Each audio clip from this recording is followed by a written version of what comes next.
So, I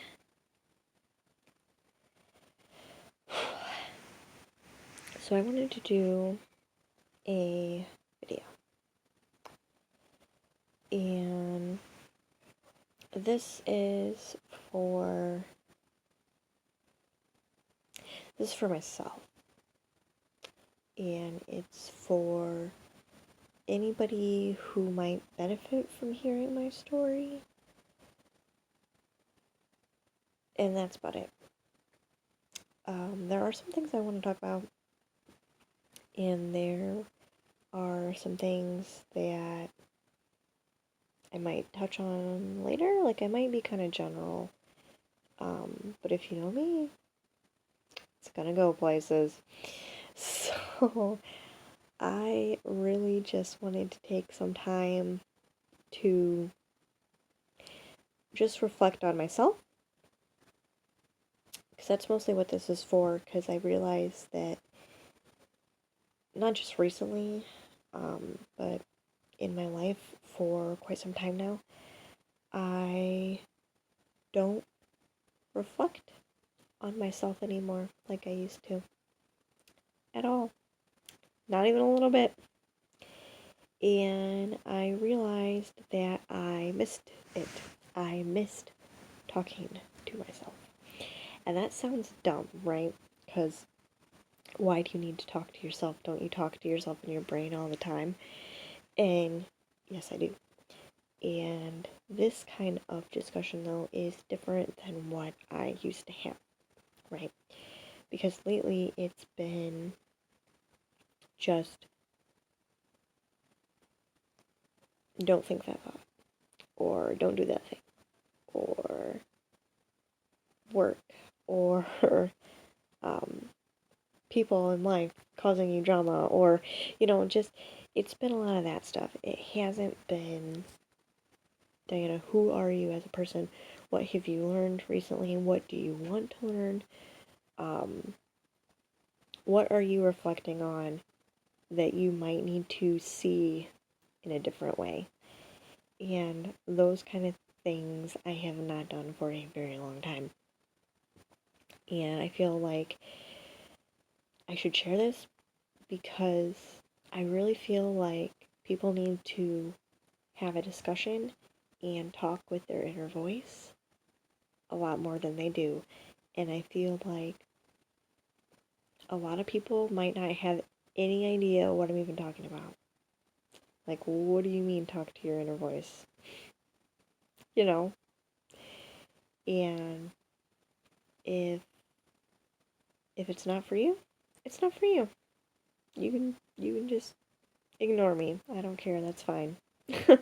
I mean, if it interests you and you're curious and you're like, wow, I mean, I'm not really sure I understand, but if it intrigues you, please listen. If it sounds like complete idiocracy, you are more than welcome to just move on. But this is what I'm gonna do.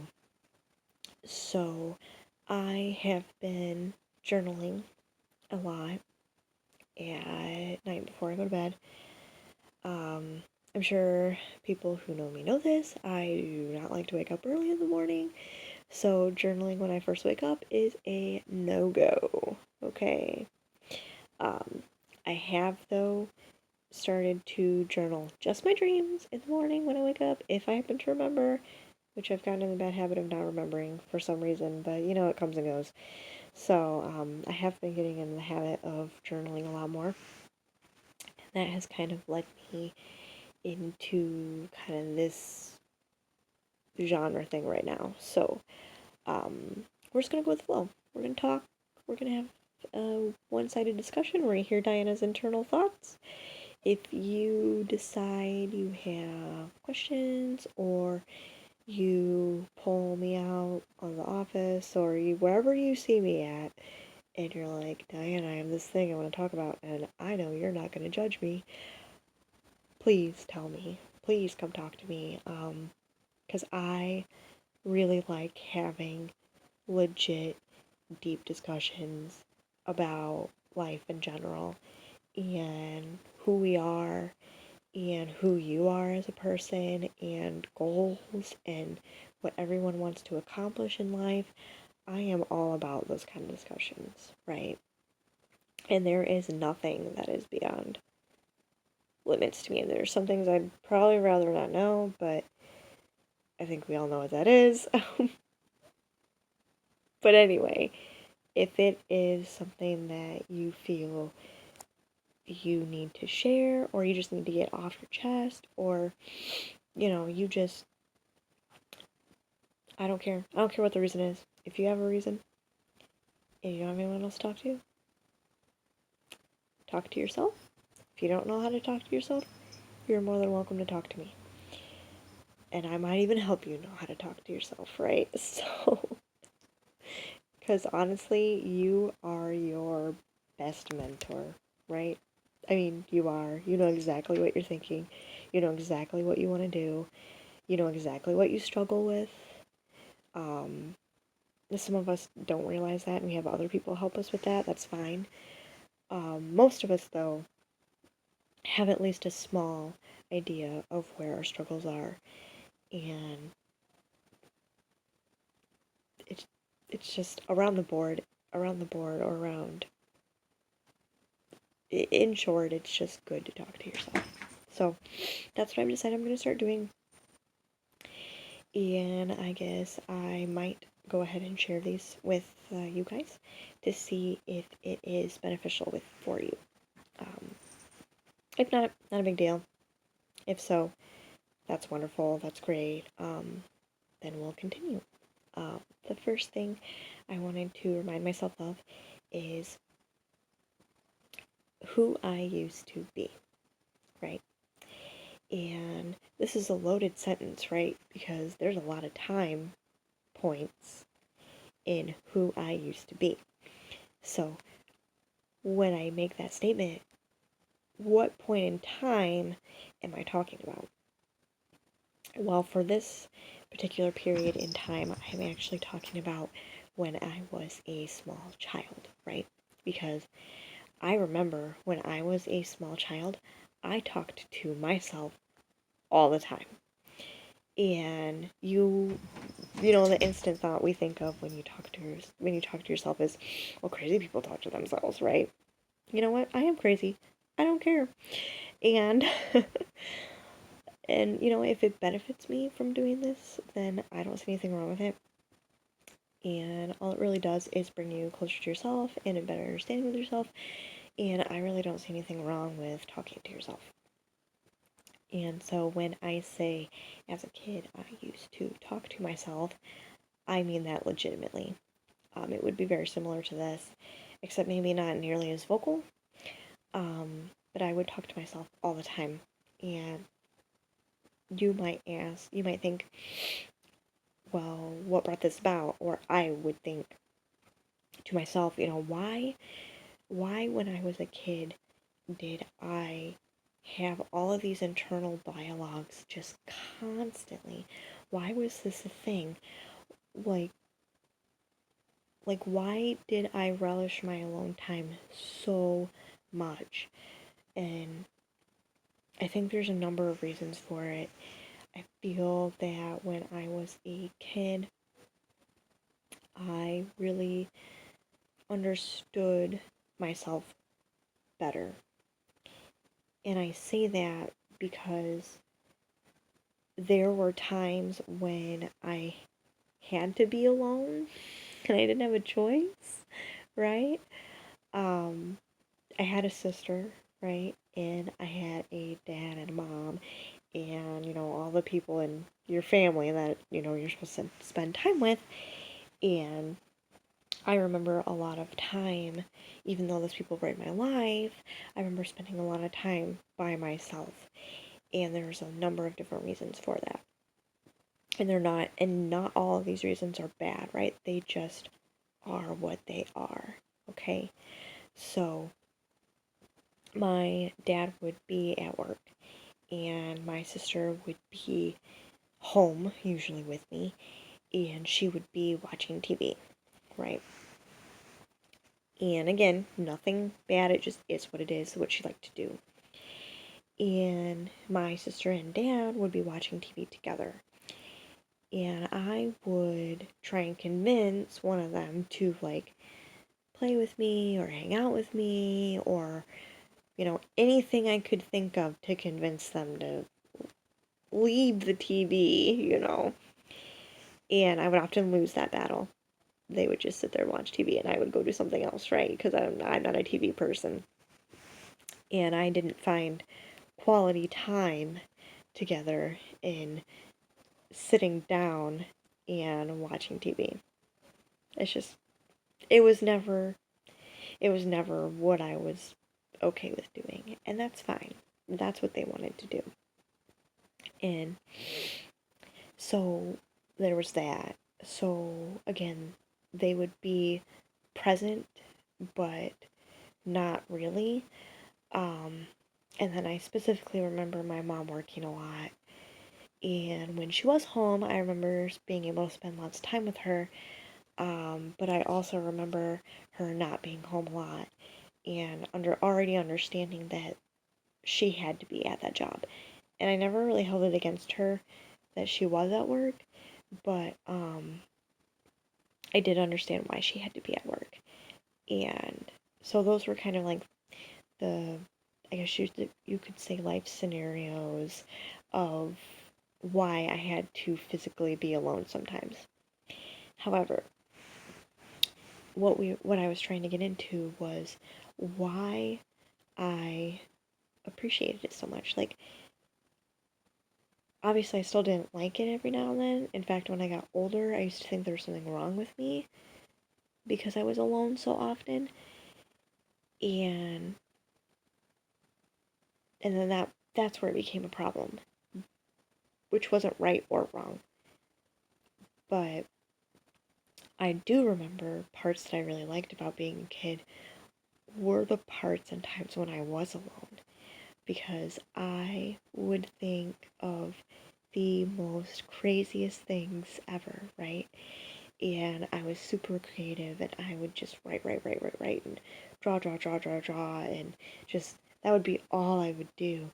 And it was awesome because everything that I did had a reason behind it, and everything that I created had a intention behind it. And those were some of the best days, was when I would be alone and doing those.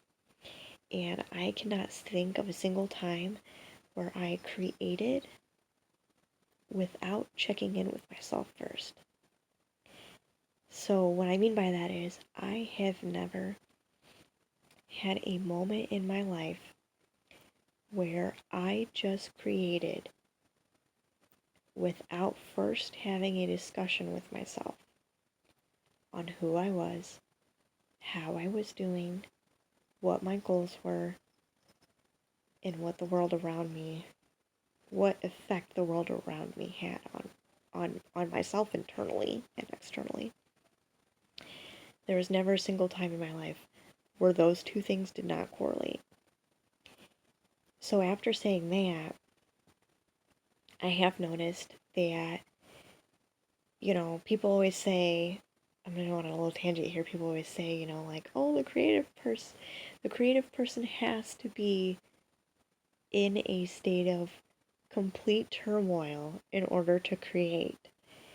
And, some of us get that, right? Some of us are like, well, yeah, actually that makes lots of sense. And some of us have got to that point where we're like, nope. And I think I finally got to that point where I'm saying no to that. Like, that is not true. Because you have to think of it this way. When we are in those states of turmoil that we create for ourselves sometimes, what are we really doing? What are we really doing? Are we actually letting ourselves feel really intently? Are we making ourselves in a state of heavy feelings so that way we can, you know, express better? Are we placing ourselves in those kind of feelings?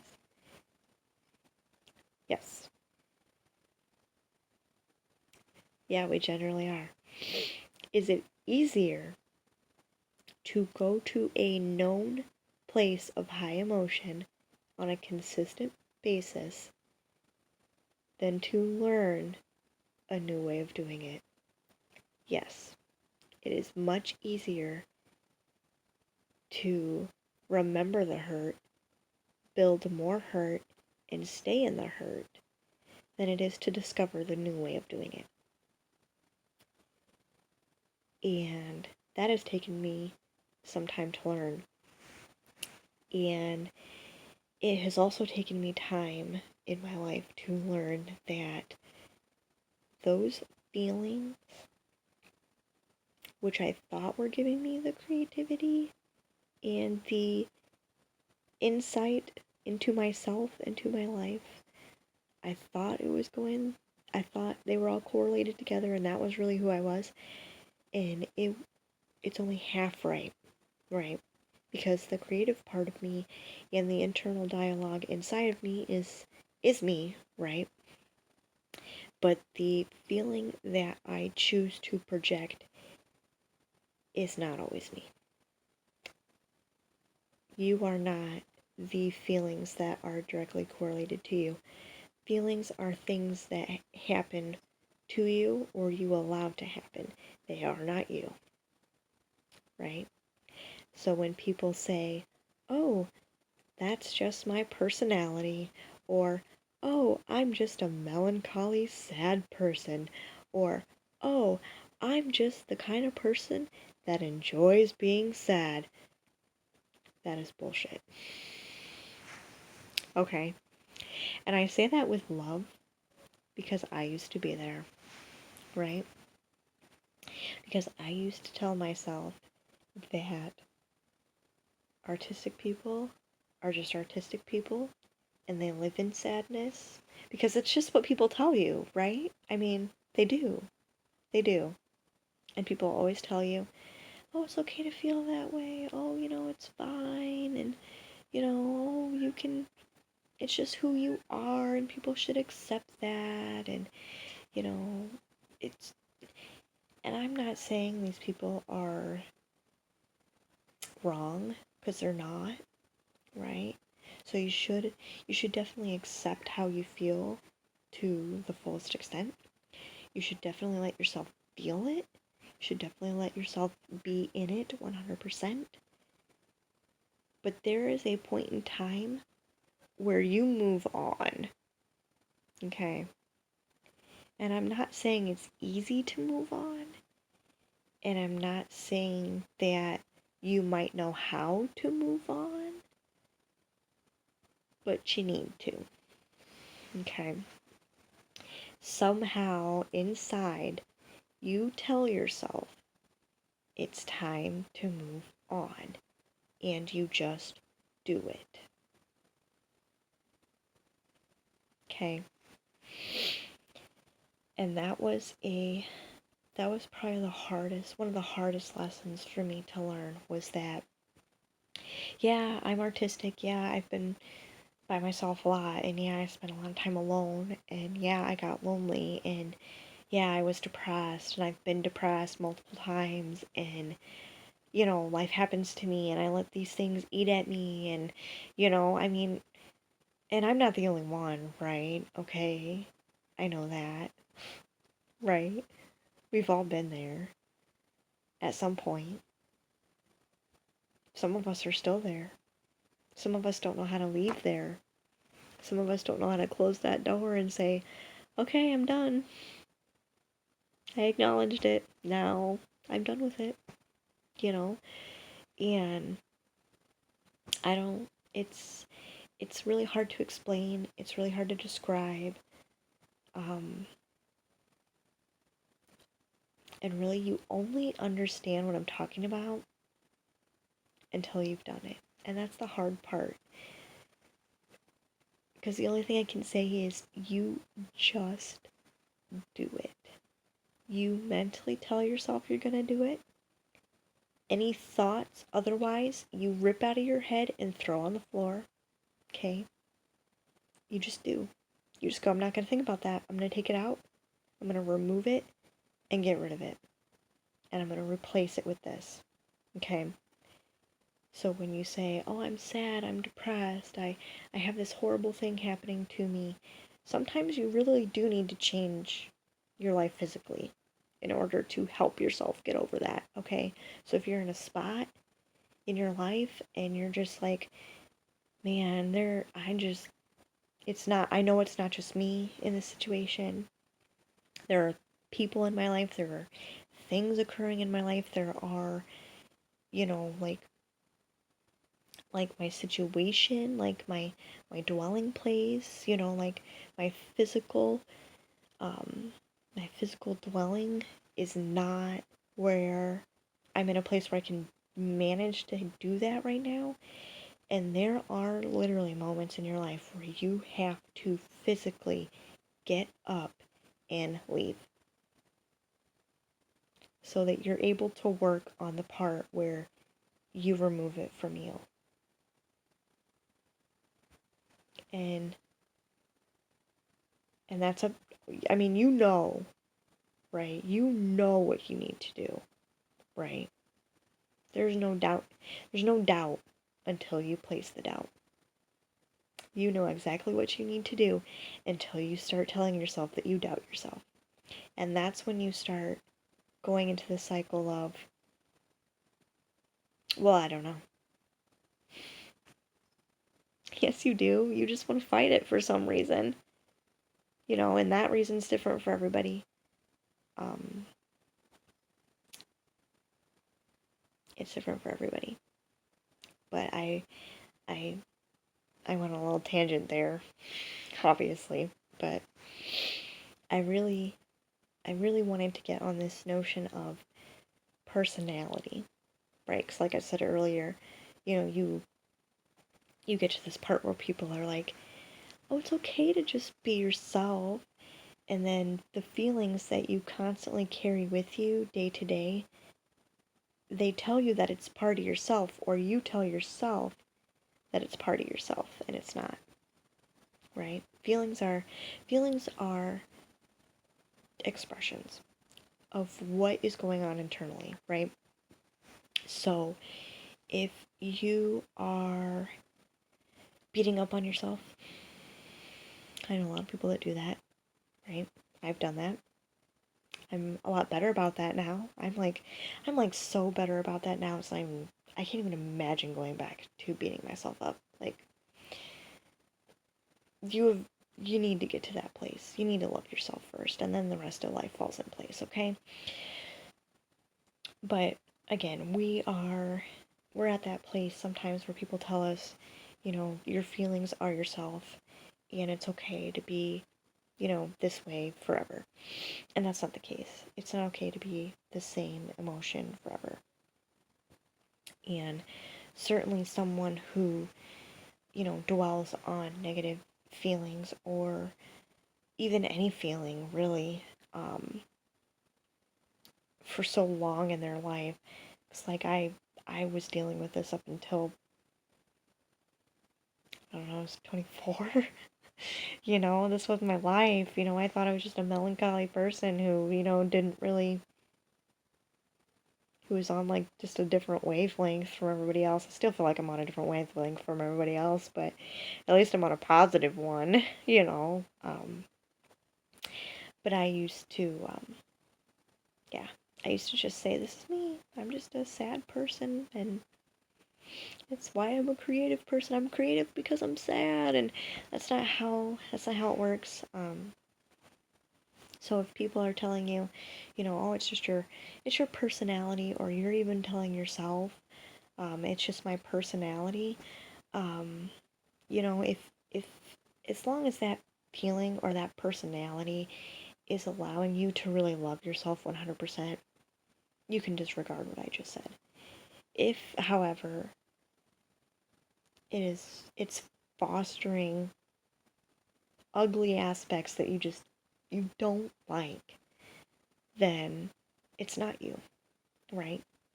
Because if you honestly love yourself and respect yourself, you're going to know when something's wrong within yourself, right? And that's kind of the point where I've gotten now is because I've been telling myself recently, like, man, I really haven't been like super creative recently, like, but I've been like super happy, so that's gotta be why, right? And I'm coming to the point now where, again, the whole point of this dialogue now is I've gotten to the point now where I realize that it wasn't the feelings that were bringing about the bursts of inspiration, it was the internal dialogues I was having with myself during those moments that was really sparking something inside me to be creative, to think of this new idea, to think of this scenario in a different way. Like, it's really when I was focusing on myself and diving into myself that I was having that spark, right? That's really what it is. And you can be creative. Sometimes you can be way more creative, right?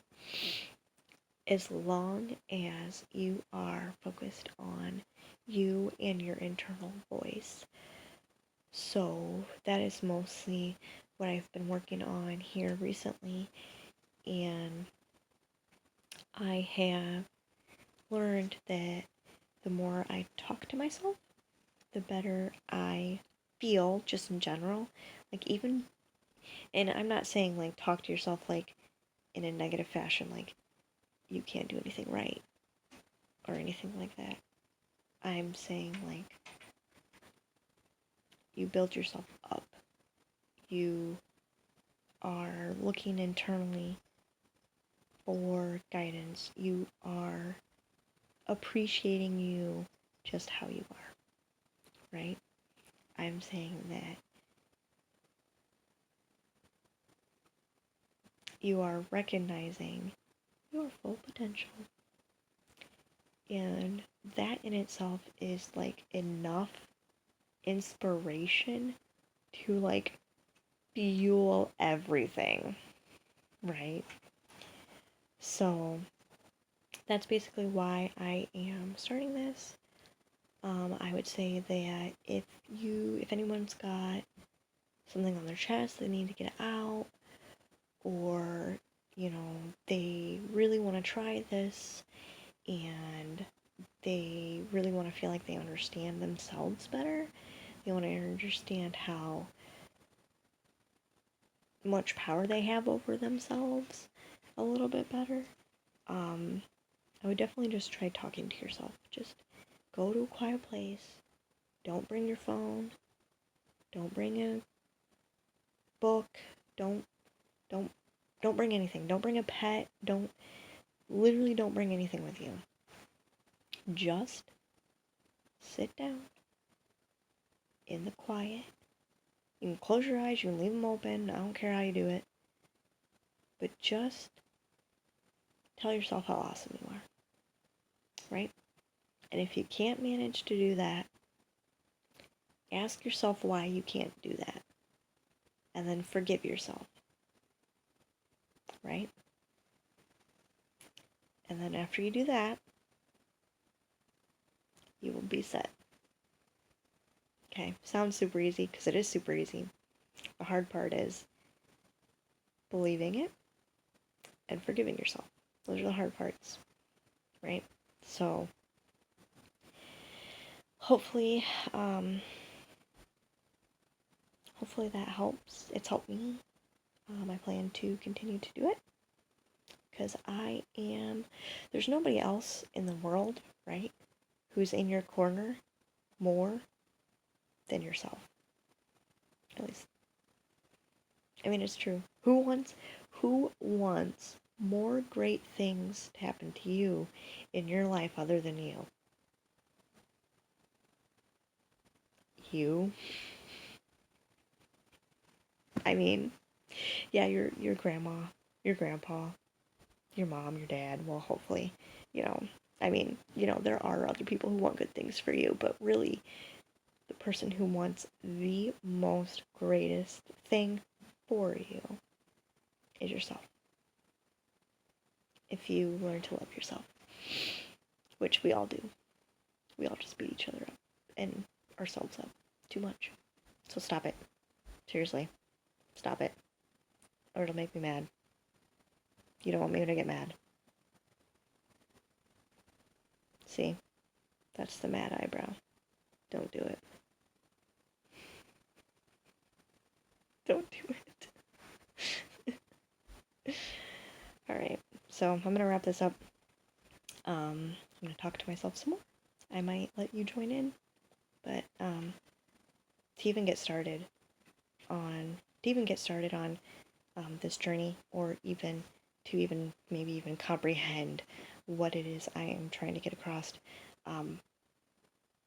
that's where this starts, right? So start here. We might check back in later together. That's all I got. All right, I'm gonna go to bed now.